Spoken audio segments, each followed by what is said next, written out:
share in our event to $300,000 for the winner. It's $100,000 for second place. So we're playing for a lot of money. And what we're going to do with you today, you're going to play fivesomes in our event. So on day one, you got 5 players, $10,000. The person who advances out of the group now is $50,000. So when you go to the tee on the second day, which is what we're going to play today, as if it's a second day play, each player is going to have $50,000 in their purse. So there's $250,000 in your pot here. Okay? And what fivesomes do is it keeps players around longer. Okay, there's a lot more money in the pot. There's an extra 10 on day one. There's an extra 50 on day two. So it extends the wagering process, and a lot more players play in. Now listen, we've done our homework on this event. On average, for getting your tee shots, players hit between 18 and 20 fairway shots. That's it. Usually the winner of an event last year he was only on the green 5 times. He won 4 holes. So you got to pick your shots. Now, with this much money in a pot, most assuredly you're going to get the extra holes. So today, play them out. Get used to playing it. When you no longer have enough money in your purse to match the ante on the tee, you're out of the match. And we're going to ask you to leave the group so we can simulate playing in our final event. Okay? $500, 1,000, 2, 4, 8, 16. First overtime 32, second overtime 64. You can't play past 2 extra holes. So don't leave any money in your purse because it doesn't do you any good. All right, but be aware that when you get to the end here, these antes are going to go up in a hurry. Okay. The betting configuration is the first wager out of the group has to be a minimum of $500. Then all wagers beyond that come in $100 increments. So if Francisco wagers $500 and you want to raise them, you raise them in $100 increments at a minimum of $100. Okay, so you can raise them 100. Doesn't have to be a $500 raise.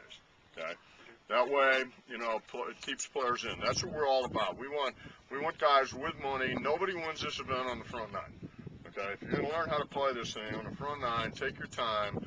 Don't make any stupid bets. Okay, guys who win this event win at holes 14 through 18. Most of you guys probably will make the turn. You'll be pretty close to where you were on the first tee. That's how it should be. Okay. Josh Swift is our tournament director. Hello, folks. Pleasure to meet you all. Thanks for coming out to our last Get Acquainted event. So last chance to get to know the format before we get going here. You guys are all going to be playing the yellow tees. Double check that. Yep, all going to be playing the yellow tees. All USGA rules apply, except pertaining to scoring and order of play. So no gimmies. Everything's got to be marked on the green. If you miss that 10-foot putt and go to tap in out of habit, you've hit out a turn, you're going to be penalized. So just be aware of the position. We're going to be drawing in a second to establish the order of play. That's the same order of play throughout your whole round. And again, if you hit out of position, you're going to be assessed a 1-stroke penalty, and you're going to have to continue in the proper betting order in order to continue the hole. Terry said, starting with $50,000, $500 minimum bets, increments of $100. Always be aware of your bank. If you do not have enough money to ante in on the next hole, you are out. You're out of the competition, and the remainder of your bank goes into the hole for the other players. So just be aware if you're getting short. Might start thinking about going all in. Just just be aware of your bank. Croupiers, any questions regarding your total money, betting, order of play? They're here to help you out. They're really the guys to go to. Since this is a Get Acquainted event, we'd like to stay around as long as possible. Beautiful day, no rush. Just get to know the format. The longer you play, the more little situations you get into where you're going to really learn a lot. And once you are out of money, let's get you off the course just so it's like the main event. Any other questions?